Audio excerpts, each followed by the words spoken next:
So we're going to be returning to a series I've not touched in a few months, and that's the best year in film. It's a series where we find a particular year that seems exceptional and try to determine whether it's the greatest year in film or not. We've already explored 99, 06 and 76, but we're traveling to the 80s this time to my personal favourite year of the decade, 1982. As is usual with this series, we're going to go through 6 different segments. First, we're going to talk about some notable films of the year and why they're so notable. Then we're going to be talking about the Oscar ceremony, and yes, I'm aware the films within said ceremony will be from the previous year, but the purpose is to see if it was a good award season. Next, we'll talk the best actors, actresses and directors, an award who I think had the very best year, and then we'll look at the box office to see who was dominating or what trends were happening. We'll look at some foreign films of the year and pick my favourites, and finally we'll go over my top 5 favourite films of that year. So yeah, there's going to be a lot to get to, so let's just jump into our first segment, which is the notable films of the year. And for 1982,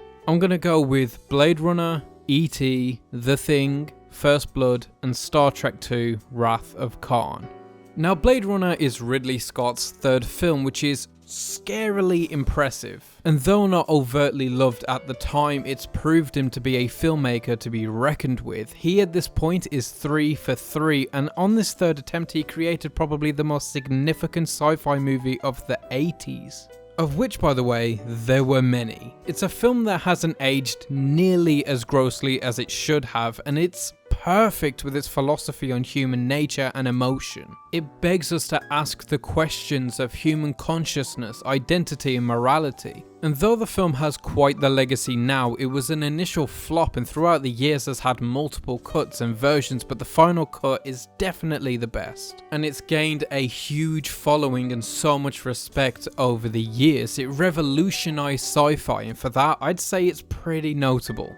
And then we have E.T., which, as we all know, is a true marker in Spielberg's career. It's one of the first films that truly explored the child's perspective, especially when it comes to sci-fi and supernatural/alien forces. The childhood wonder this film exudes cannot be matched by any other film around this time. And it's the earliest Spielberg work that I truly love. It was a huge success and further solidified Spielberg's place among the greatest of all time.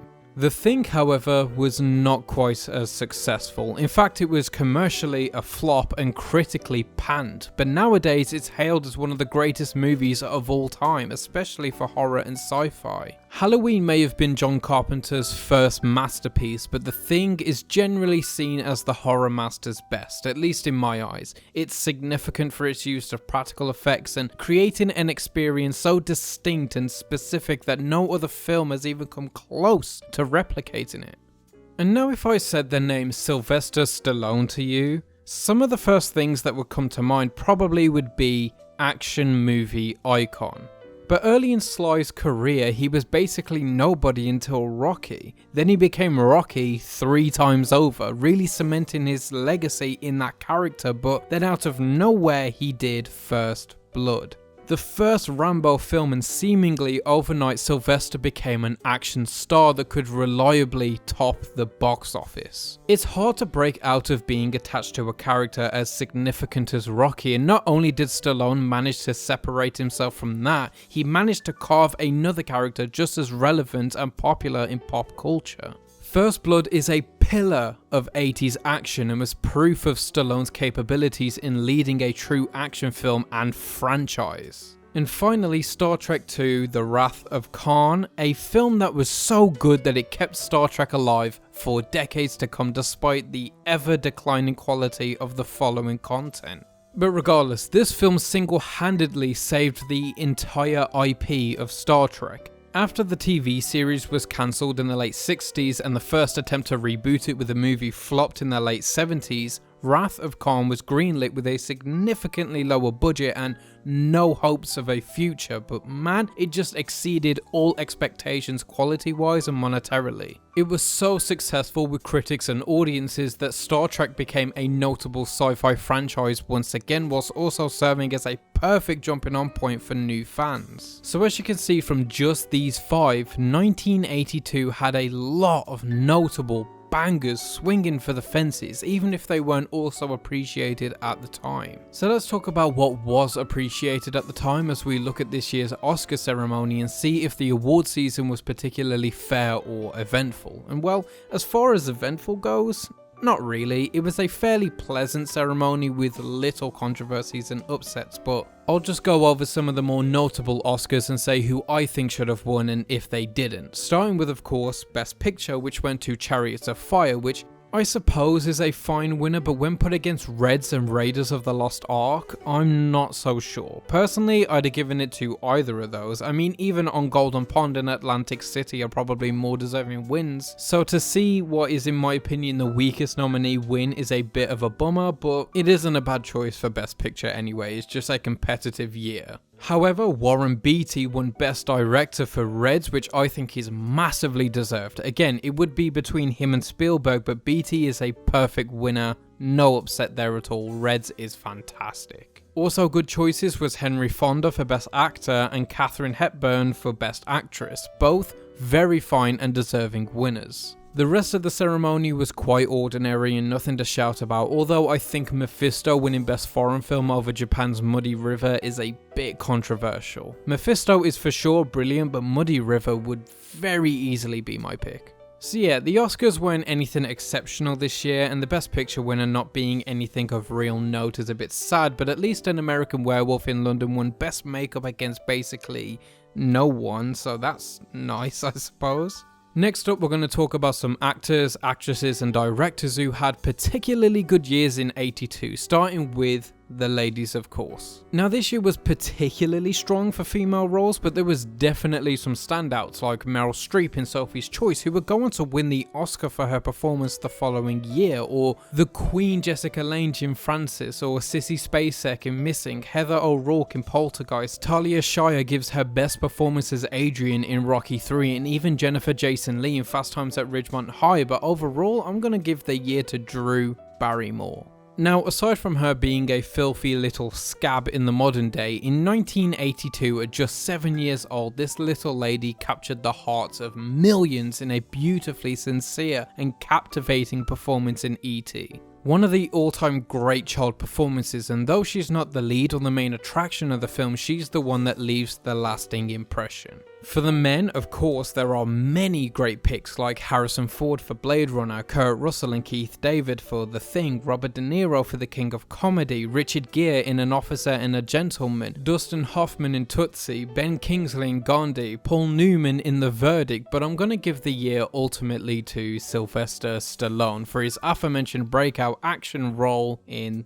First Blood. But also having another successful hit in Rocky 3, which he also wrote and directed. A somewhat underrated installment in the franchise, but to me is easily one of the best. It brings Rocky back to the depths of his skill, and they do a rival to friends arc with Apollo to bring him back to the top. Sly absolutely crushes this performance as he plays a Rocky Balboa that feels past his prime due to the sheer dominance of the antagonist. So for both this and First Blood, Sly gets the award, and as for directors, this one's difficult. I mean, we've got Ridley Scott for Blade Runner, Sly for Rocky 3, Spielberg for E.T., Scorsese for The King of Comedy, Sidney Lumet for The Verdict, but in the end, there's only one winner for me.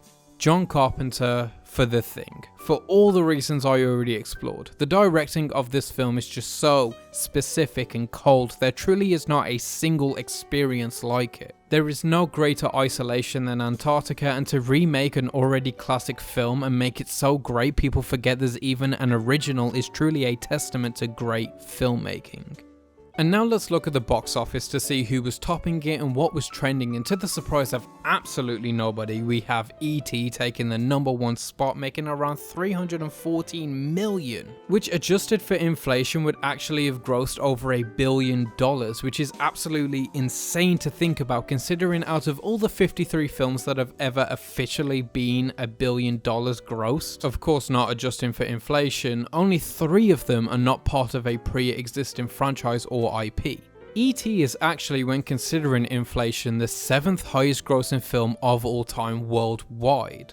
But otherwise, let's look at the other 9 heavy hitters. We have Rocky 3, On Golden Pond, An Officer and a Gentleman, Porky's, Star Trek II: The Wrath of Khan, Poltergeist, The Best Little Whorehouse in Texas, Chariots of Fire, and Annie. Now I think this year is super interesting to look at because 3 of those films, being On Golden Pond, Porky's and Chariots of Fire, were actually 1981 releases, which kinda just shows you the legs of certain films back then. I mean, theatrical runs were just much larger than they are now, especially with how we tend to cut them short in favour of digital releases, which is insane. And the variety is also quite broad. We have a family-friendly adventure movie, a sports movie, a horny movie, sci-fi, horror, a musical. I mean, think about that. When was the last time you saw a raunchy comedy or horror film or musical that wasn't Disney in the top 10 grossing in a year? That is such a rarity, but just speaks to the absolute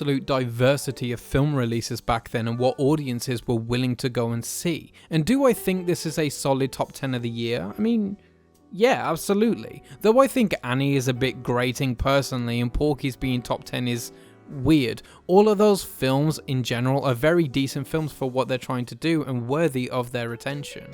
Which brings us to my favourite foreign films of the year, and now admittedly I normally do 5 for this segment, but I actually haven't seen a huge amount of foreign films from 1982 and I need to change that. However, I do have 3 that I would love to talk about and recommend. First of all, I love me some martial arts films, and 5 Elements Ninjas is absolutely everything you want from 80s Chinese martial arts cinema. It's a story about a school being destroyed by ninjas and a survivor dedicating himself to hunting down the ninjas responsible and avenge his family. There is quite literally no way for me to sell this movie in any other way but telling you that. It's ninjas, it's 80s, it's martial arts, and a revenge story. Next up is Veronica Voss, which is a Germanic film about a drug-addicted film star of the past trying to achieve her comeback whilst realising how far she's fallen from grace. It's probably the most visually cold yet gorgeous film of the year, probably top 10 of the decade, one of the best looking films I've ever seen, period. Emotionally, the film can be quite callous, but intentionally so, and it's rare that a film can capture the protagonist's emotions and project them on the audience quite as well as this. And finally, we have Onimasa, a Japanese godfather, and I was trying to think of a way to summarize this movie, but everything I wrote sounded weak compared to the Letterboxd summary, so I'll just read that to you. Onimasa is the egocentric boss of a small Yakuza clan on Shikoku Island, whose criminal duties conflict with his self-image as a chivalrous samurai.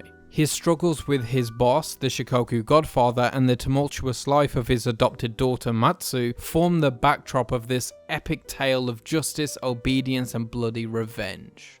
And yeah, this film is just insanely cool. I believe it was submitted for the 55th Oscars for Japan, but ultimately wasn't nominated, which I think is absolutely criminal. Which finally lands us on our final segment, which is my 5 favourite movies of 1982. These are ranked, but before I start, I just want to quickly give you some honourable mentions and films I personally love and recommend regardless of them not making the top 5, because this year was just so stacked. So we have Death Trap, Halloween 3, Creepshow, The Verdict, Blade Runner, and Tootsie. Okay, so entering the top 5, at 5 we have First Blood. So I spoke about this earlier a lot, but aside from what it did for Sly's career, I think it's a perfect action movie. We have a pretty silent protagonist who's pushed into a conflict he actually has no investment in, and it's a simple story of a Vietnam vet just trying to readjust to normality. I think it says a lot about war vets, especially Vietnam vets, and how they were treated when returning home, and now the horrors of war don't just leave once the soldier does. Sly perfectly plays the innocence and utter savagery of Rambo perfectly, and when compared to the rest of the series, is surprisingly low-key, and Rambo himself is nowhere near the huge badass he becomes. And then at 4 we have Swamp Thing, which I spoke about recently in my Wes Craven ranking video, but I just really love this film and Craven. Adrian Barbeau is an absolute icon of horror, and for an early 80s practical DC film about Swamp Thing, it's executed surprisingly well. The action is fun, the transitions are goofy, the costume is dumb, the location is gorgeous and unique, the comedy is tastefully sparse, and the emotional moments hit just well enough that you ignore the ugly ass costume. And the final big battle is 2 rubber suit Power Ranger villains fist fighting in the swamp, and I gotta respect that. I recently bought this on Blu-ray and I can't wait to watch it again. What a fun little movie. At 3 we have Rocky 3. I spoke about it earlier, but I adore the Rocky movies, and Rocky 3 I've always felt a little more attached to than most people. I think Clubber Lang being a perfect reflection of Rocky when he was coming up without the ego, of course, and Rocky now being what Apollo was when Rocky's journey began is a beautifully poetic way to handle the third installment. Then having Apollo become Rocky's friend and trainer created an iconic friendship, as well as this funny ass beach scene that I find hilarious every time. It's so odd and weirdly homoerotic. As I already said, Talia Shire gives a great performance and her best monologue as Adrian in this one, and the first time Adrian felt like she was really valuing herself. She's outspoken and confident, and her character development is everything. We have Mr. T smashing it as Clubber Lang, we have the goofy ass beginning with Hulk Hogan, the Mickey storyline is gorgeous, it's all incredible. I adore this film and I'm always hugely excited when I get to it on a rewatch of the series. It's very 80s and that's all you need. In second place we have The King of Comedy, which is in my opinion the greatest Scorsese film as well as his most underrated. I mean, Rupert Pupkin, played by Robert De Niro expertly, is a performance so eerily close to reality it's hard to separate him from the actual world. It's one of those performances that reminds you why Robert De Niro is known as one of the greatest actors of all time. And the themes of the dangers of seeking fame and the way the world likes to glamorize and make famous awful people is still as relevant now as it was in 1982, and honestly even more so. With the internet, influencer culture and stan culture, Rupert Pupkin's ideology is scarily common, and I feel we're constantly waiting for another version of him in real life. The film is absolutely gorgeous visually, it's tense and, as you may expect, pretty funny. There's this small bit that keeps coming up every now and then where people keep calling him Rupert Pumpkin, and the film never makes a big deal of it, but it seriously gets funnier every single time, and it's nice seeing Scorsese use his sense of humour in films like this. And honestly, this film would be my number 1 as it's in my top 5 of all time, but there's just one other film that's in my top 5 that would actually find itself in my top 3 films of all time, and that's John Carpenter's The Thing. I've already spoke about this one quite a bit, but as a horror fan and as a Carpenter shill, I just can't help but be in love with this movie. I own it on 4K, I own it in this weird cool VHS box set thing, I own it on DVD and Blu-ray, I have the poster, I just love it, and I watch it pretty religiously, and I'm looking forward to my next watch. And that's it. The year 1982 wrapped up in a nice little bow from my perspective. And do I think this is the greatest year in film? Well, no, and surprise surprise, but I'm not quite sure this is the best year in film. It may not even be the best we've discussed, but it is a very great year and well worth a mention in the conversation. But that's just me. What do you guys think? As always, let me know what you think of 1982 and let me know any other years you're a personal fan of that you would like me to cover in future installments. But for now, whether it's a film from 1982 or not, as always, keep watching movies.